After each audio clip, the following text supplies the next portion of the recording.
Hey friend, please subscribe. 1 second for you. Big deal for me. The letter came on a Wednesday, first week of September, 38 years old and living out of my truck with more feed bags than furniture. Certified envelope, stamped out of Santa Fe, from a law firm I'd never heard of. I thought it was a mistake until I saw the name. Heather Davis. My grandmother. I hadn't seen her since I was maybe 10. Back before my old man packed his bag and walked out the front door like he was just stepping out for milk. She was his mother. After he left, the connection snapped. My mom didn't have a kind word for anyone named Davis after that. All I really remembered about Heather was peppermint tea that made your eyes water, and the way she'd press her hand on your shoulder, firm like she was sealing a promise, and say, "Keep going." I opened the letter right there in the post office parking lot. Short and clean, I was the sole heir to the last piece of her land. House, barn, and a narrow strip of pasture that somehow never got seized, taxed out, or paved over. Quick note: before listening, share in the comments which city or country you're watching from. Thanks, and let's continue. So I loaded the cot, a few tools, a case of canned chili, and Dusty into the bed of my 2004 pickup and headed south. Dusty's a German Shepherd mix I raised from a pup. Found him abandoned on the side of the interstate, eyes shut and ribs showing. He fit in my jacket pocket then. Now he could knock a man down without breaking stride. I trained Army K-9 units for 5 years, and Dusty was the kind of dog who listened to the wind like it had orders to give. We rolled up to the place right as the sun hit the fence posts sideways. The screen door slapped open like it owed someone money. Paint peeled in wide strips. The air smelled like dry wood, sage, and memory. Dusty leapt down and circled the yard, nose low, ears up. He posted up near the barn and stared, head cocked, not moving. I walked through the house slow. Heather's scent was gone, but the bones of the place were hers. Tin of buttons on the shelf, a chipped Bible on the table, and on the hallway stand, a cream envelope, my name on it, in the same tight handwriting I remembered from her jam jars, Sean. I didn't sit down to open it, just slid my thumb under the flap and pulled the note free. 3 words: find what they took. No signature, no explanation, just that. I read it twice, couldn't tell if I was angry or rattled. Grief didn't land the way I thought it would. It felt more like I'd been handed a match and told to find the fuse. I walked the perimeter, checked the well and the padlocks. The barn looked solid, just old. The wind picked up as the sun dropped, and Dusty kept his post, one paw forward, ears swiveling, eyes pinned to something I couldn't see. Inside, I crashed on the couch with a folded jacket under my head. Dusty paced, over and over to the back door, nose to the seam, tail low. "Settle," I told him. He didn't. Next morning I hit town early, grabbed coffee, eggs, and a couple old topo maps from a thrift box by the diner. There was a piece in the local paper on water rights, and some rancher named Damon Bailey, who was apparently buying up everything but the sky. Writer was someone named Iris Walker. I folded the article and stuffed it in my jacket. That afternoon, I called the county shelter and offered the barn for overflow kennels. They said it was kind of me. I didn't feel kind. I felt like someone was watching me breathe. That night, Dusty lay with his nose flat to the door, ears tight and trembling. He let out a low whine, quiet like a warning. He'd never done that before. By morning, the cold had thinned, and the barn smelled like old hay and iron. At first light, I came back with Dusty. He nosed aside a warped rubber mat near the feed bins, and a recessed lid showed itself. I sat on the edge of the barn threshold, Dusty leaning into my side like he was trying to hold me still. Below us, the open hatch yawned, ladder slick with years of grime and no handrails. She was down there, barely lit by the morning sun spilling through the barn slats. I could see her now, tucked against the wall, one hand braced like it hurt to move. "I'm coming down," I called. "Don't try anything stupid." She didn't flinch, just gave a weak nod like it was all the strength she had left. I climbed down, hit the bottom, and that smell hit me. Damp rock, sweat, something metallic under it all. "Dusty brought me," she said, voice rough. I didn't have anywhere else to go. Her lips were cracked, and her skin was streaked with dirt and old blood. She had the look of someone who'd run too far and stopped too late. I didn't ask questions, just lifted her up, light as a fence post rail, and carried her into the house. She was too out of it to protest, head against my shoulder like she was trying to stay conscious. Dusty followed tight behind us, ears up, tail twitching low. Inside, I kicked the door shut and set her in the kitchen chair. She blinked slow at the cabinets like they were speaking a language she hadn't heard in a while. I warmed a can of chili, poured her a glass of water, then set both in front of her with a spoon and a clean rag. "You got a name?" I asked. She managed a nod. "Iris. Iris Walker." The name snapped into place. "You write for the Echo. Water rights piece last week?" She swallowed slow and gave a weak smile. "That's me." I reached into the drawer near the pantry, pulled out one of Heather's old flannels and a pair of jeans, held them up. "Not sure if these'll fit, but they're clean." "They'll do." She took them with shaking hands. "Thank you." She cleaned up fast. Faster than I expected for someone who looked half dead an hour ago. When she came back into the kitchen, the clothes clung to her like they'd been made for her 10 years ago. She sat straighter now, still rough, but steady. "My aunt's from Red Cliffs," she said, stirring the chili slowly. "Taught me where all the old springs run.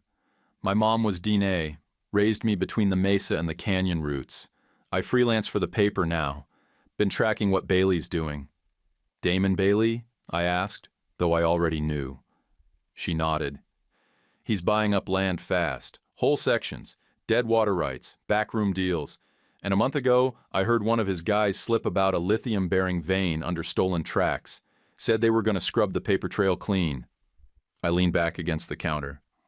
"And they saw you?"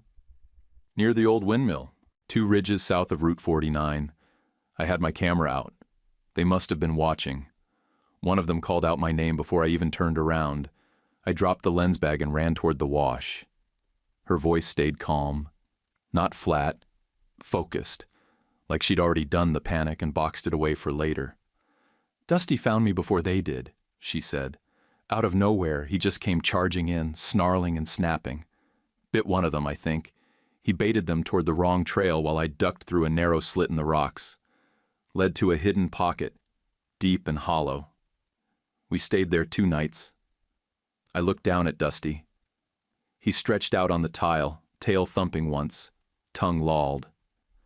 "That dog saved my life," she said. "Kept me warm, stayed close. On the 3rd day, he started pawing at this spot behind the boulders, found a tunnel. We followed it slow, 1 step at a time, and it brought us up under your barn. That ladder? That's where we came out. You're telling me my dog sniffed his way through a sealed tunnel and brought you to the one place you'd be safe?" She nodded again. Didn't hesitate once. I didn't answer. Just crouched and scratched Dusty's neck until he let out a soft grunt. He leaned his full weight into my leg like he was proud of himself. Iris powered down her phone and laid it flat on the table. Her fingers hovered over it like the thing might explode. There's a tracker app that updates every 12 hours. I think it pinged just before Dusty pulled us out of the rocks.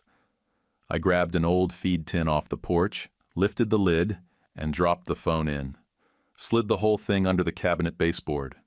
"If they've got the ping, they know you're here," I said. She didn't blink.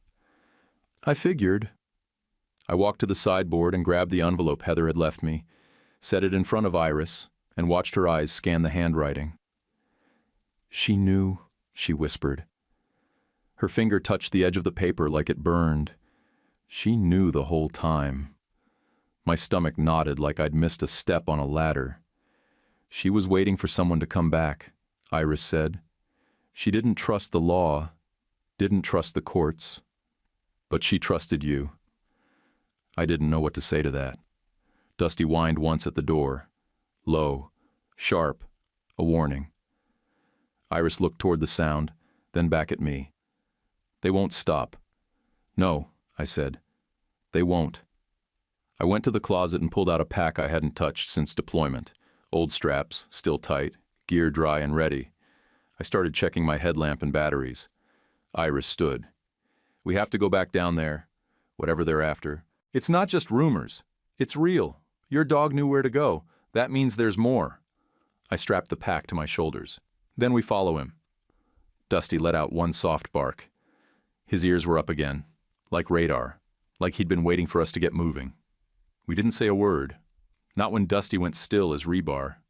Not when the low rumble of a truck engine echoed faint through the cracks above us.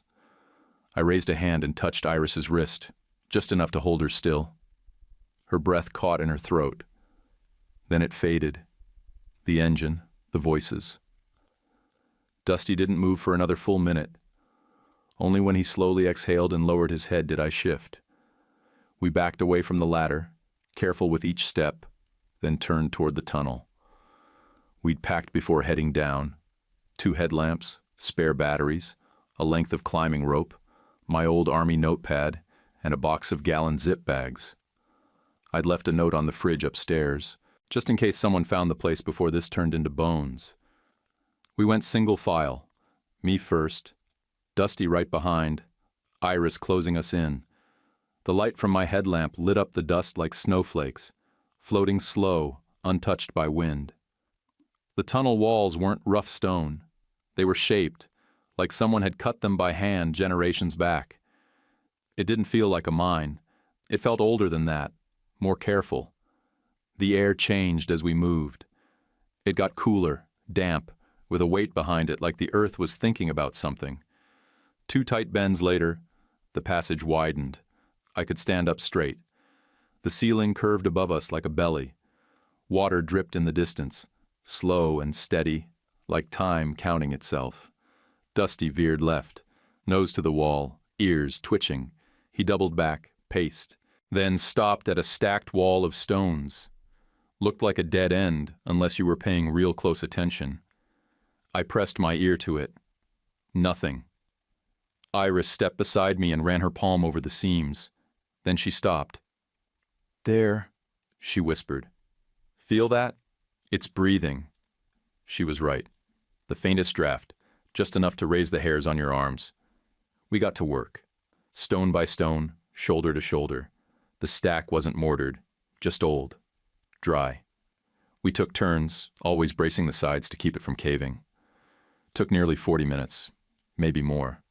Then it popped, a hollow behind the last layer, and cool air washed over us like creek water. I slipped through first, then helped Iris in. Dusty went last, crawling through like he'd done it before. The space beyond was wide, wider than I expected. My headlamp caught a tarp in the far corner and a crate nearby, everything coated in dust thick enough to write your name in. I crossed the room, crouched, and lifted the tarp. A chest, steel corners, wood slats dry but intact, padlock hanging loose with the pin halfway out, like it had been opened once and never bothered with again. I didn't hesitate. I opened the lid. Inside, bundles wrapped in oiled cloth, each tied tight with twine. I pulled the first one free and unrolled it slow. I muttered under my breath, deeds, affidavits, mineral surveys, drawn by hand in pencil so fine it looked printed. Iris knelt beside me, reached in, and lifted a folded map. She spread it on the tarp. Bearings, elevation notes, cross hatches in blue pencil, every mark labeled in neat block caps. Donald Davis. Another bundle held photos, black and whites, edges curling. My grandfather, younger than I'd ever seen in any frame, standing beside families, women in long skirts, men in broad hats, kids barefoot in plain shirts, smiling with their whole faces. On the back of one, rest stop, North Tunnel. Iris flipped through while I read. Each document was sharp, specific. One described a pegmatite body, spodumene rich, lithium-bearing rock. Another detailed groundwater flow from a mesa spring, noting seasonal volume, freeze dates, depth. He hadn't guessed. He knew. And he'd filed claims. Some of them initialed, others stamped with dates going back 40-plus years, but none of it had ever hit the record books. Not the ones in the courthouse. "Here," Iris said. She held up a packet bound with string. I untied it and read the first line. "Heather, they've started asking questions. Men in town, not from here. Don't tell anyone about the map. Keep it in the old way. Letter after letter, careful and coded, written in my grandfather's hand. He knew they were coming.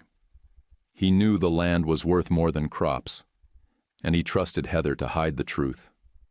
The last page was dated the winter of his disappearance. After that, nothing. That's what she meant, I said, voice low. Find what they took. Heather had been waiting for someone to come back, someone who'd understand what to do when the time came. She could have left it to the lawyers. She didn't. I grabbed the Sharpie from my jacket and marked every zip bag.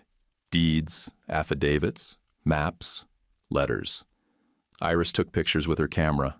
Flash off. We worked fast, quiet. Everything went into the pack, tight and layered. Dusty lay by the wall, head on his paws, eyes watching the entrance. I zipped the pack and stood up. Let's move. We'll sort the rest topside. Dusty held his ground. His body went stiff, ears forward. He made a low sound. Not a growl, not a whine. A warning. We followed his gaze back toward the gap we'd entered. I clicked my light off. Iris followed. Silence filled the space. Then it came. Faint, through the cracks overhead near the barn ladder. Gravel crunching, an engine ticking in place. Voices. Close. Dusty stayed silent. He just inched forward, muscles tight, nose twitching toward the sound. We backed up, every movement careful. I slid my pack over one shoulder, kept my other hand free. They were above us. I could hear boots on wood. Someone dragged something heavy near the barn door. Maybe a crate, maybe equipment. I recognized one of the voices. Gravel in a blender. Damon Bailey.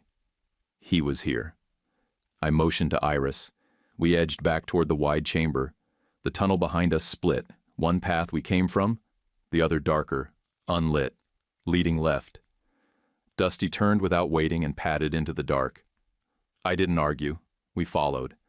We followed Dusty into the left-hand split without thinking. The ground dipped, then narrowed, and the air thinned enough to make every breath feel counted. Behind us, the voices above grew clearer, bouncing down through cracks in the stone. It wasn't one truck. I heard doors shut in sequence and engines ticking hot. I counted 3 sets of footsteps by sound alone. Then Dusty stopped short, ears pinned back, and I eased up just enough to see through a seam in the rock above the ladder. 3 trucks sat in the yard. 1 black, 1 red, and 1 white County Silverado with a cracked passenger taillight and a dented rear bumper. I'd seen that rig more than once idling behind the courthouse loading dock when I dropped off a stray intake for the shelter. Judge Orrin Vale's driver, unless the county kept 2 with the same scars, by coincidence. A man called up from the barn, voice rough and easy, like gravel rolling in a tin can. I knew the name before he said it. "Sean Davis," he called. "You're on unstable ground there. Son, best hand over any materials before someone gets hurt." Damon Bailey. 6 months in this county and he'd bought more land than most families held in 3 generations. Another voice cut in. Calmer, lower. "Sean, it's Doug Perry. You remember me?" I didn't. Not until he added, "I rode with your old man. Long time ago. That one landed. Not hard, just enough to throw my balance." I scanned the yard again. 2 of the men wore shoulder holsters, jackets pulled back on purpose. The racks in the trucks held cased rifles. They weren't here to ask questions. Dusty edged toward the ladder opening, hackles lifting.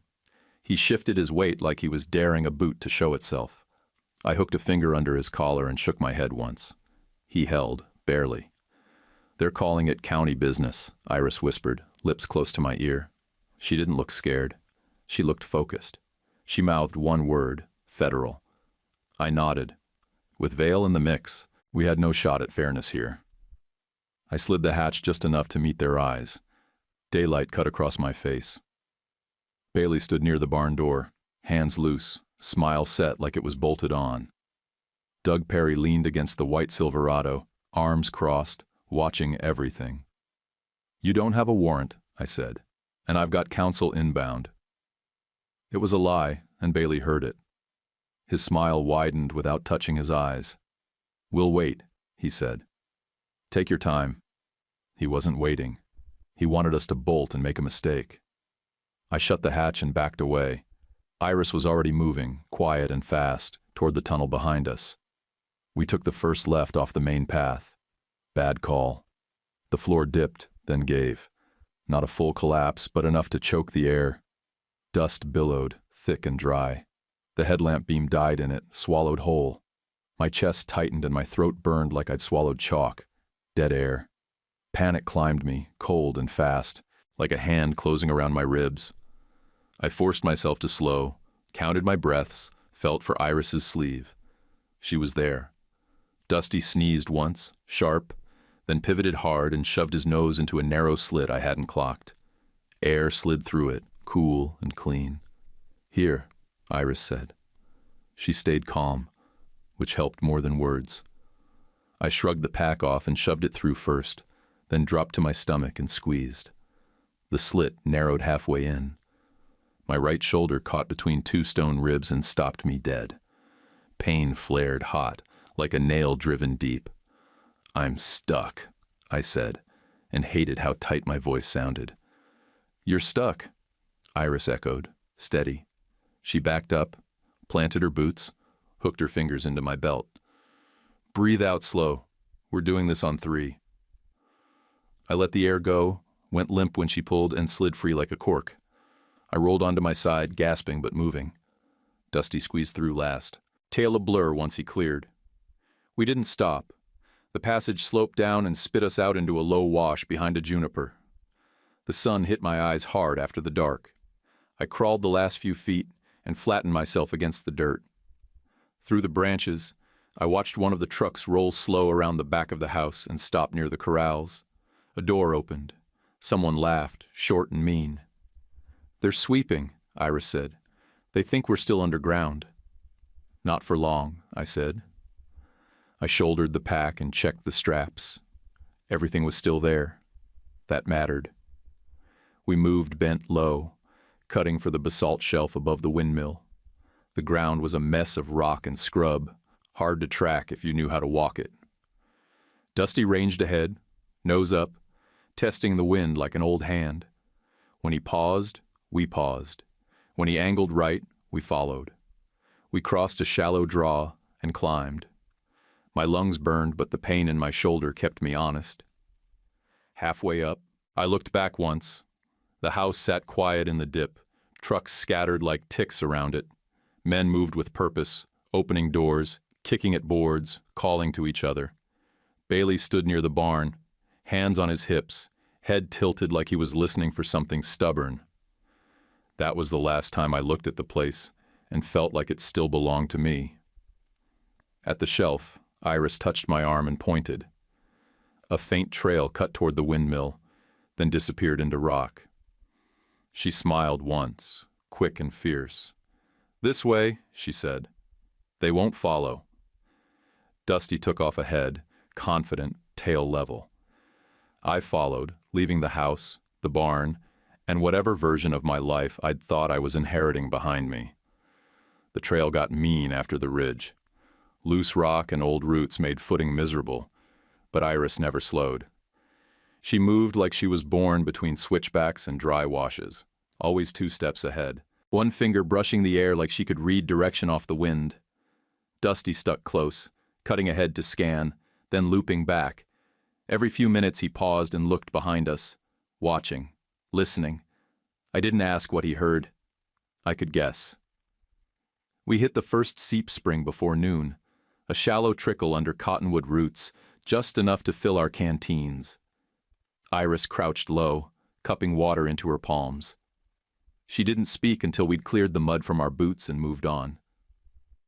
"We can make 3 more like this," she said, pointing with her chin. "Each one's 20 to 30 minutes apart if we don't hit washout." I nodded. "You've done this before." "Not exactly like this," she said, "but close." We moved from tree line to tree line, low and quick, leaving nothing behind.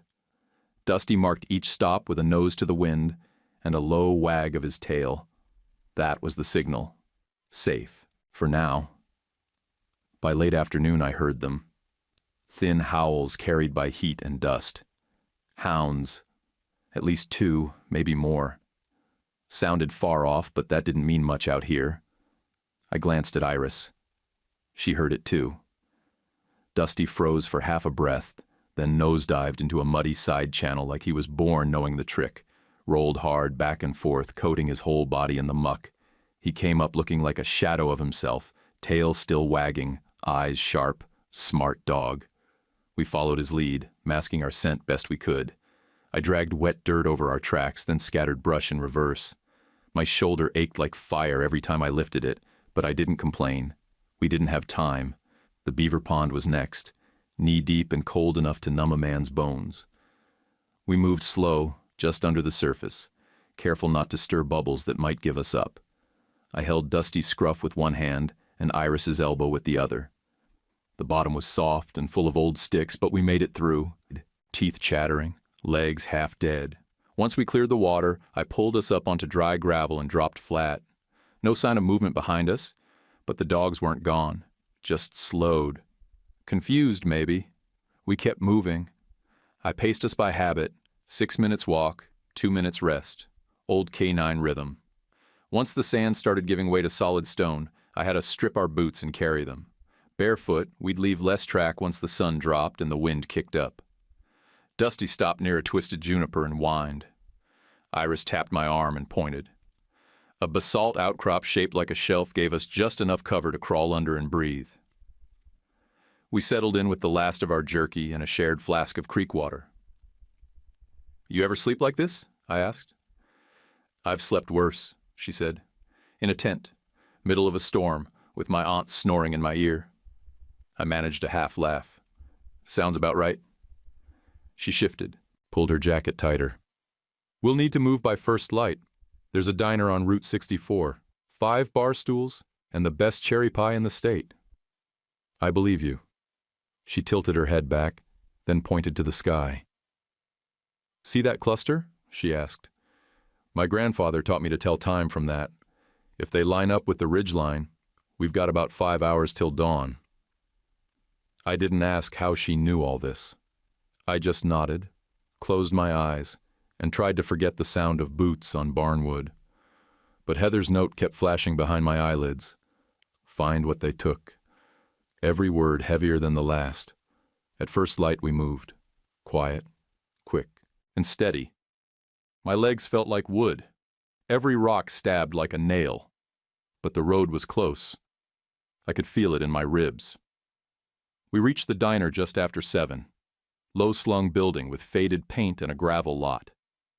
I tied Dusty to the fence rail and stepped inside. Smelled like bacon grease and old coffee. A waitress with white hair poured me a mug before I even sat down.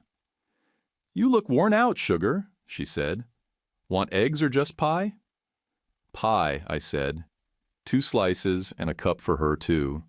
I found the payphone by the bathroom door, jammed in 2 quarters and dialed the number I'd kept in my wallet for 5 years. A friend from the shelter once told me that if I ever ran into something heavy, real heavy, to ask for one name. Special Agent Travis Nelson. He picked up on the second ring. "Nelson." I didn't waste time. "My name's Sean Davis. I have sealed documents, maps, and title affidavits tied to property fraud and mineral claims, involving Bailey and Judge Vale. I need someone I can trust." He didn't pause. "Where are you?" "Diner off Route 64, just east of mile marker 112. Be at marker 118 in 2 hours," he said. "There'll be a deputy waiting. Don't be late." He hung up. That was it. No questions. No promises. Iris finished her pie in silence. Dusty licked his paws under the table like it was just another Tuesday. I couldn't sit still. We walked out to the edge of the lot and stuck out a thumb. Got lucky. A feed truck pulled over. Open bed, half full of grain sacks. Driver was a red-haired woman in coveralls and boots older than me. "You kids need a lift?" she asked. "To Marker 118, I said. She nodded. "Hop in, I won't ask." I helped Iris into the back, then boosted Dusty. The truck rattled onto the road and didn't ask anything more from us. That was a gift. She handed Iris a blanket halfway there and looked at me through the rear view. "That dog's got kind eyes," she said. "Don't let anyone tell you otherwise." We reached 118 with 5 minutes to spare. A gray SUV pulled up slow to the shoulder, tires crunching clean on gravel. The driver stepped out. Tall man, late 30s maybe, no uniform, no badge, just an exempt plate and a voice that meant business. "Get in," he said. Then he opened the back door without looking at our faces. I helped Iris in.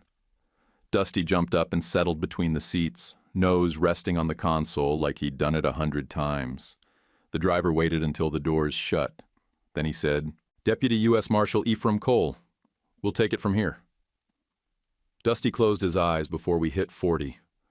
The dog didn't even flinch when the tires left gravel and found pavement. The SUV didn't slow until the gate slid shut behind us. Concrete, cameras, and a quiet that felt earned. Deputy Ephraim Cole parked under a light that hummed like it had a headache. He killed the engine and nodded once, the kind of nod that meant we were officially somewhere else now. Special Agent Travis Nelson met us at the door. He was taller than me and built lean, with the posture of someone who didn't waste motion. He said maybe 12 words in the first half hour, and most of them were about evidence custody and not opening anything we'd sealed. The U.S. Marshals handled security and transport. Travis handled the casework, clean and sharp. We laid the pack on a steel table. Ephraim put on gloves without comment and started the inventory like he was setting a watch. Each zip bag got logged, got photographed, then logged again. Dates written out, times written out, GPS coordinates written out. 3 sets of photos from 3 angles. He had a smooth way of doing the careful stuff, like it mattered to him that nothing slipped. I handed over Heather's note last.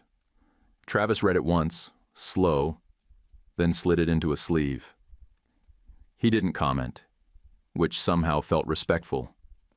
"Judge Vale's office tried to reach me twice," Travis said, checking his phone. He flipped it face down. "I'm looping in the U.S. attorney and filing under seal in federal court." He didn't look at us when he said it. He didn't need to. "Interstate property fraud and mineral rights put this squarely under federal jurisdiction," he added. "The corruption angle gives us additional hooks." Iris let out a breath she'd been holding. Dusty sat by my knee, calm as if this was another training room. Travis made a call and told someone to send Rexford Ames over. About 20 minutes later, the door opened and an old man walked in with a cardboard tube tucked under his arm and half-moon glasses sliding down his nose. He moved careful, but his eyes were sharp. "I've kept copies since the early 80s, Rexford said, like he'd been waiting for someone to ask. "Some people collect stamps, I collect maps." He unrolled a pre-reform survey across the table. Bearings lined up with Donald's notations so tight it made my stomach flip. A creek bend that didn't exist on newer grids curved exactly where Donald had drawn it. "They shifted section lines in the record," Rexford said, tapping the paper with a pen. "Not in the ground. Happens when men think paper matters more than dirt." Travis nodded once. Iris leaned in, tracing the lines with her finger. I felt something settle in my chest that had been loose my whole life. Rexford squinted at one of the photos from the chest. "I knew your father," he said, glancing up at me. "He and Doug Perry hired out as guides one winter. 2004. Big city hunters who didn't know snow from salt." "My dad guided?" I asked. "He did," Rexford said. "Good eye for weather. Saved my nephew from a flash flood once.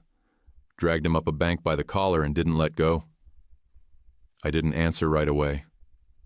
I watched Dusty's ears twitch at a sound down the hall. "How did he die?" I asked finally. Rexford took off his glasses and folded them slow. Truck went into the San Marcos in '09 after black ice. He was alone. Investigators ruled it an accident. I nodded. That empty place boys carry when their fathers teach them the wrong lesson by leaving sat heavy and familiar. Doug's voice from the barn echoed in my head, saying my dad's name like it meant something to him. Iris stepped away to make a call. She spoke low and fast in the corner, then came back with a tight nod. "My aunt says the council's hearing rumors. Bailey's pushing for new permits on old water. They know it stinks."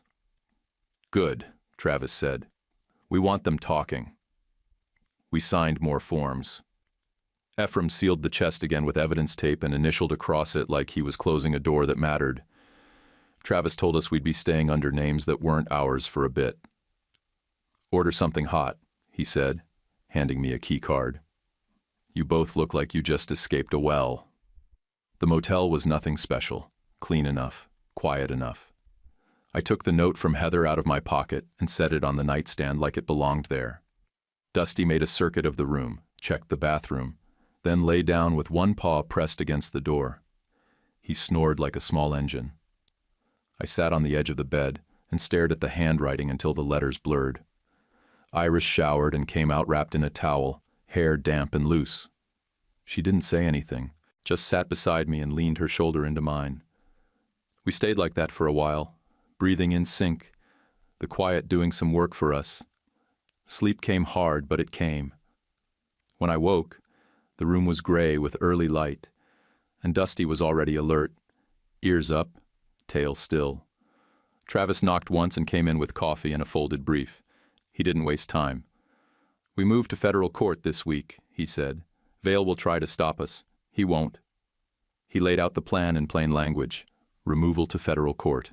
Sealed filings. A grand jury lane warming up if the evidence held. Rexford's maps would anchor the title. Donald's affidavits would show intent and prior claim. Heather's note would establish knowledge and continuity. "You did the right thing," Travis said, looking at me then, really looking. "Most people don't." I didn't know how to answer that, so I nodded. Iris asked two sharp questions about timing and press. Travis answered both without hedging. When he left, I laced my boots and took Dusty outside. The morning smelled like asphalt warming up and coffee drifting from somewhere down the row. I walked the length of the lot with him, letting him sniff, letting my legs remember what steady felt like. I came back in and zipped the pack closed even though it was empty now. Habit. Iris watched me and smiled, small but real. "What happens next?" she asked. I slung the pack over my shoulder and headed for the door. "Next, we stay out of sight and off the radar, and we do exactly what Travis says."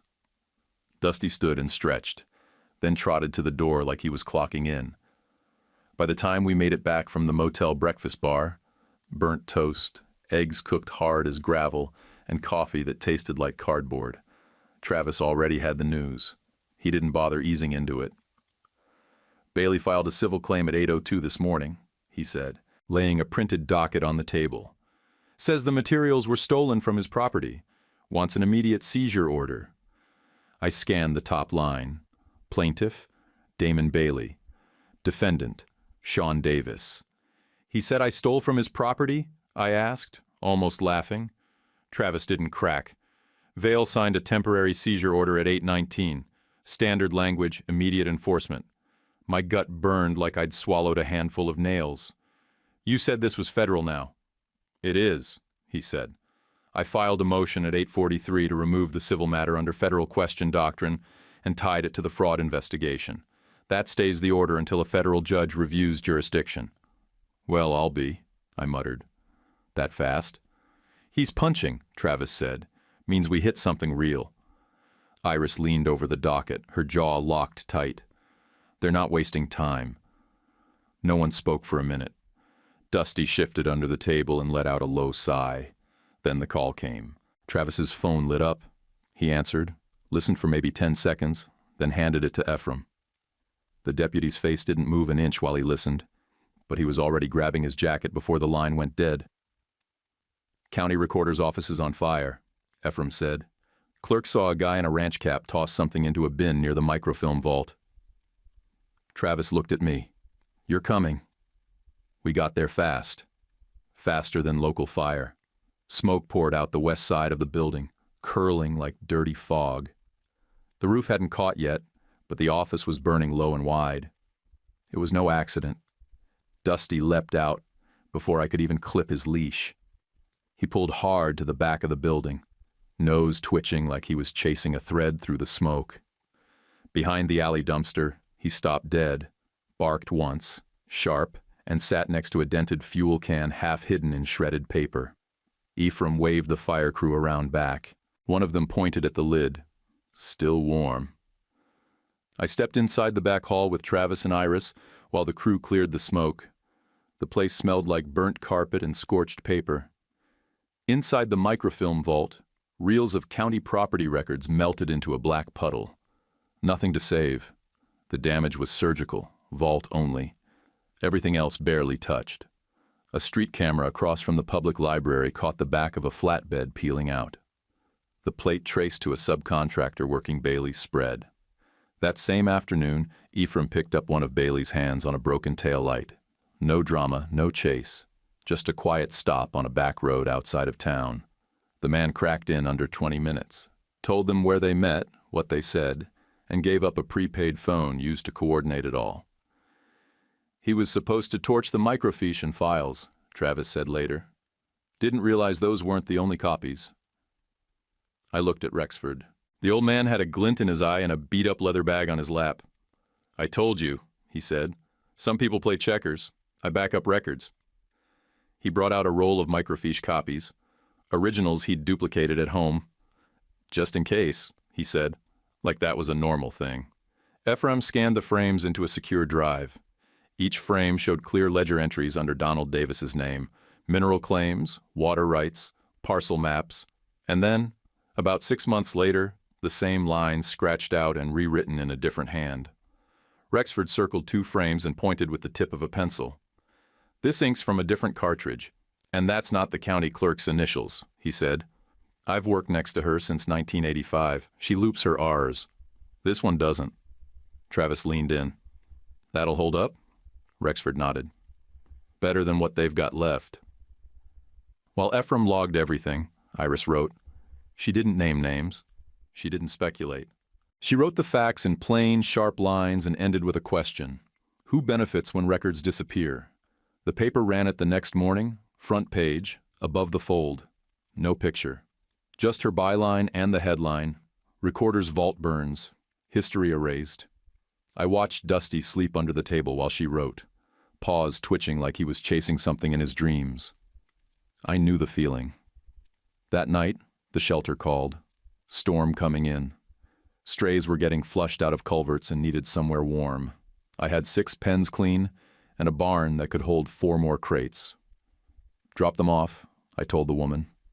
"We'll make room." I didn't say it out loud, but I needed to do something. Something real. While grown men played with matches and moved lines on maps, I needed to lay out feed and fresh bedding and clip nails and treat hotspots. Dogs don't lie. They don't burn records. They don't file fake claims or torch vaults to cover a paper trail. They just show up, day after day, nose to the ground, heart open, ready to work. Dusty taught me that, without saying a word. Travis swung by around midnight.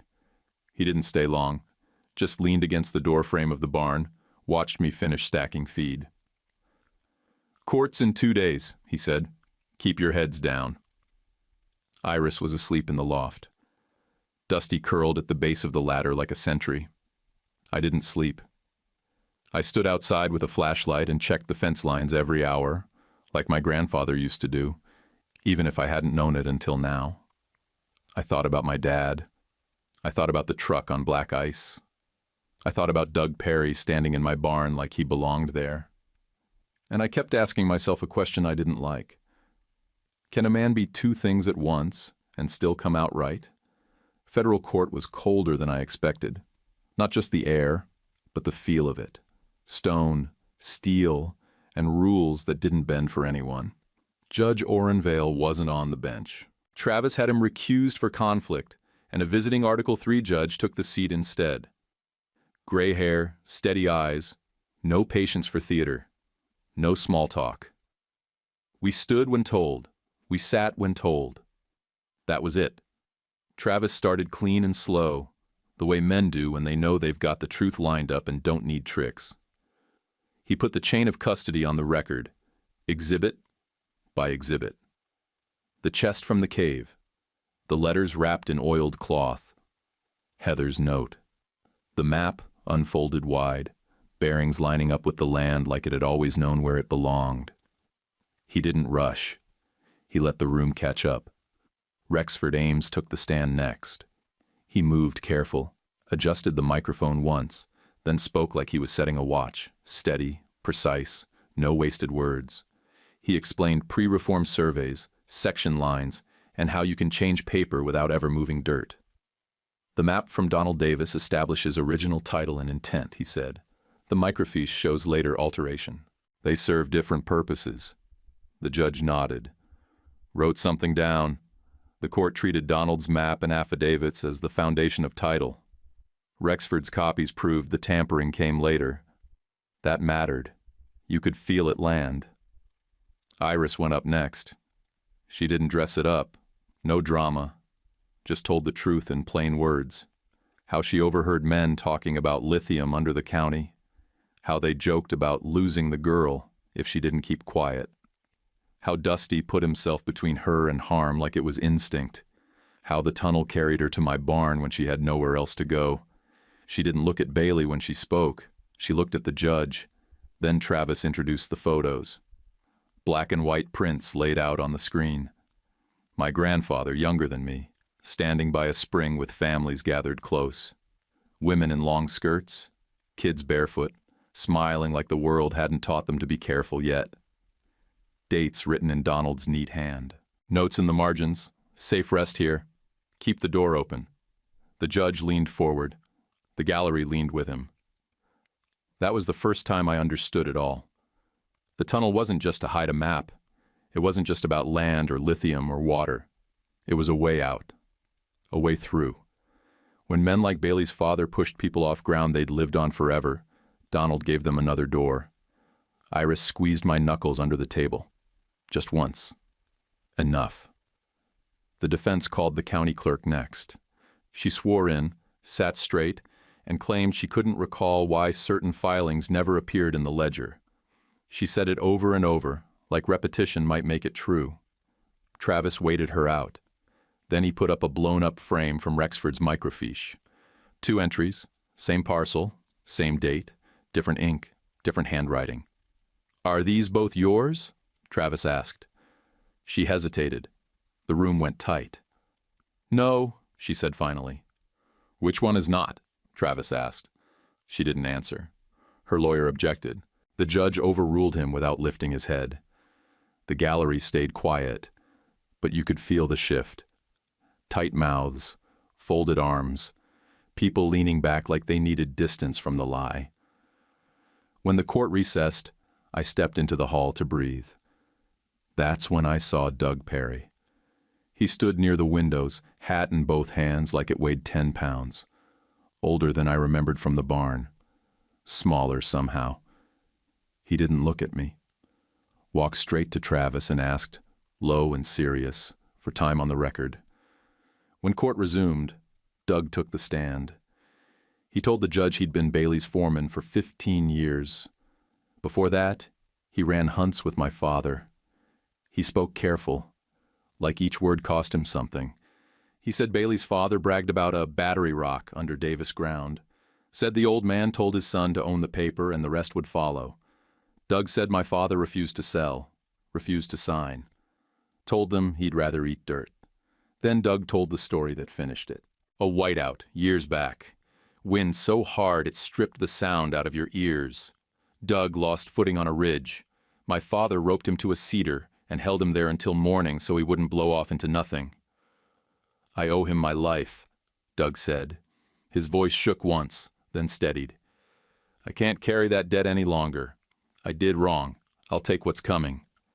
He named names, gave dates, put Judge Vale's lunch meetings with Bailey on the board like pins in a map. The bailiff stepped out of the room during testimony, came back later and cuffed a junior clerk just outside the doors on an active warrant. Word traveled fast. You could hear it in the room. Later, Travis told me Vale would face a grand jury on separate corruption counts. Different case, same rot. The judge ruled from the bench before lunch. Donald Davis's claims stood. Mineral and water rights reverted to the Davis estate. All interim transfers tainted by fraud were void. A criminal case would move forward against Bailey and others. No speech, no warning. Just the law applied plainly. I didn't cry. I don't do that easy. I just rested my hand on Dusty's neck and felt his tail thump once against my boot. Solid. Real. Like a fence post set deep. Court adjourned. And for the first time since that letter arrived, I felt the ground stop shifting under my feet. 94 days later, I drove the long way home. Windows down, title deed in the glove box, and a new barn lock rattling in the passenger footwell. The land looked different coming back. Not softer, just settled, like it had been waiting for the right name to return to the paper. Mine. I pulled up just before dusk. The porch sagged the same way, but the air smelled less like waiting and more like work. Dust and sun-warmed wood. The kind of clean that comes from absence, not carelessness. Inside, I opened every window, swept the corners, and scrubbed the counters till the rags turned black. I found Heather's old kettle, cleaned it, and set it back on the stove where it belonged. I built a new table for the front room, sturdy oak, nothing fancy, and set it right where her sewing station used to be. Morning light would hit it just the same. Then I took a breath, stepped outside, and asked Iris to walk with me. We didn't talk much crossing the pasture. Dusty loped ahead, ears twitching at every sound, tail high.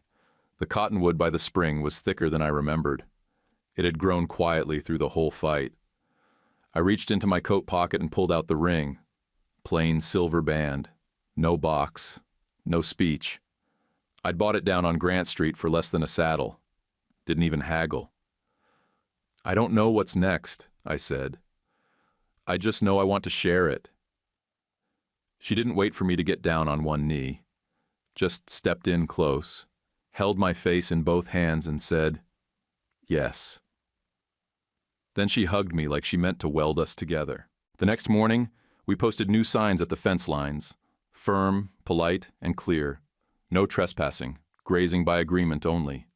Below that, in smaller letters, water access with respect. Inquire at house. I hired 2 hands from the Red Cliffs community, Caleb Yazzie and Nora Begay. They didn't waste time. Showed up early, worked straight through, and didn't bother with small talk. I paid them fair. Gave them exact hours. They gave me results. We met with the council for 3 evenings at the old schoolhouse.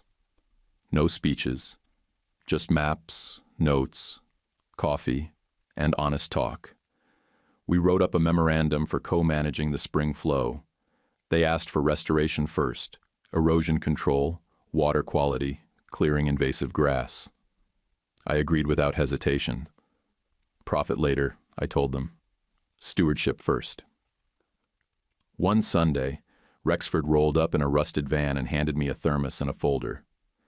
Inside the folder were 2 hand-drawn storm maps from the early 70s. He pointed to a knoll near the east fence. Your grandfather used to sit there, he said. Watched storms roll off the ridge. Said it helped him think. I built a bench there the next week. Flat-backed pine. Bolted to the stone. Strong enough to take weather. After a cold snap in January, the shelter called. Said they were overrun. I told them to bring 5. I set up crates in the barn with fresh hay and blankets from the bin Heather used to keep for quilting. Dusty walked between them like a foreman. Nosed each one, circled twice, then settled beside a 3-legged hound with a heart-shaped patch over her eye. Her name was Juniper. She could still outrun the younger ones. I didn't expect the emotion when I visited Heather's grave. I brought the cream envelope with her handwriting and read the note again, standing there under gray sky with my hands cold in my pockets. "Found it," I said. "You were right to wait." I left the envelope under a rock by the headstone where the wind couldn't steal it. Some nights I still woke up expecting truck tires on gravel, that old sound of bad news arriving in the dark. On those nights I walked the fence with Dusty, boots crunching frost, flashlight off. The frogs at the spring sang low and steady, like they'd been doing it long before any of us showed up. That sound, the sound of the land still choosing to speak, made me believe we were home. Bailey went down. Not on everything. They never do. But enough stuck that he won't be walking another man's land like he owns it. Conspiracy, record tampering, one count of fraud that carried real teeth. His name disappeared from the paper in under a week. No headline, no mugshot, just 3 inches of print under the livestock auction results. Vail resigned before the hearing, claimed stress and public distraction. His indictment came out the same day as the fairgrounds opening. Most folks missed it. Page 3, bottom right. The kind of exit that doesn't even make you fold the paper. Doug pled out. Lighter sentence because he told the truth and laid the wiring bare. Who knew what? Who met where? Who signed what under pressure or price? I wrote him once. Told him my father would have said thank you. And also, do better next time. Doug wrote back. 4 lines. Last one said, I'll try. The court set the Davis estate just under 5,600 acres. Full mineral rights on the filings Donald made, plus creek priority across 9 miles of flow. That number didn't mean much to me on paper. But the first time I stood on the North Ridge and watched the grass roll from one fence line to the next like it was breathing, then I got it. That land wasn't numbers. It was motion. Iris and I signed the water co-management memorandum with the council right before planting season. We capped total draws, wrote a section on post-storm flow measuring, and built in a local review board for disputes. Iris insisted we add a rule that every new pipe has to include a wildlife ladder. She said, if we take, we owe. She was right. We looked hard at the lithium, talked to 3 outfits. The one we chose laid out a plan that didn't chew up the hills or kill the springs. Co-op model, local payouts, restoration fund front-loaded before anyone saw a dime, and the contract included a kill clause. 1 violation, they're out. No appeals, no loopholes, no handshakes behind closed doors. I spent the rest of spring turning the West Barn into a proper refuge setup. 10 runs, heat lamps, roof vents, rubber mats and raised beds I built from old pallets and fencing boards. Every Saturday morning, a line of kids shows up to walk the dogs. They bring biscuits and stories. Dusty struts between them like a shift boss, tail high, checking gates like they might suddenly unhinge if he doesn't. We secured the tunnel too. New steel door, keyed entry, locked down but accessible. Council, fire, and rescue all have copies. Not to hide anything this time, but to protect it. Inside, just beyond the threshold, we mounted a small bronze plaque with Donald's name. Under it, a line Iris wrote, "A good door opens to whoever needs it." Sometimes I stand there and read it out loud, just to make sure it still means something. We still get trucks now and then. Men driving slow past the gate. Out-of-state plates. High beams on even in daylight. That's fine. Let them see. Let them see the fence lines mended, the fields greening again. A mutt sprawled under the windmill, running the place from a patch of shade like he owned the ground he lay on. Let them see what we kept, and what we gave. I don't burn hot like I used to. The anger's not gone, but it's not boiling either. I'm steady. That's something. The world puts a man in a squeeze, sees what comes out. Me? I came out held together by a woman who wouldn't let go, and a dog who knew what was right before I did. People tell me we won. I don't see it that way. We refused to yield. We made the liars answer for it. We dug up the truth and planted it in daylight. That's not a win. That's what you owe the ground when you call it yours. Now it's just fences, water, dogs, and one woman who tells me when I'm being a fool. That's not glory. That's a life. And I can carry that just fine. Before you head out, can I ask you something? If you had a second chance to reclaim something stolen from your family, would you take it, even if it cost you peace? If this story hit you in any way, please tap the hype to help it reach more people. Don't forget to like and subscribe. It's just one click, but it means a lot. And drop a comment below, even just great story or your own take. I'd love to hear what you think. Thank you for listening. YouTube picked this for you. Tap it. Let's see if they guessed right.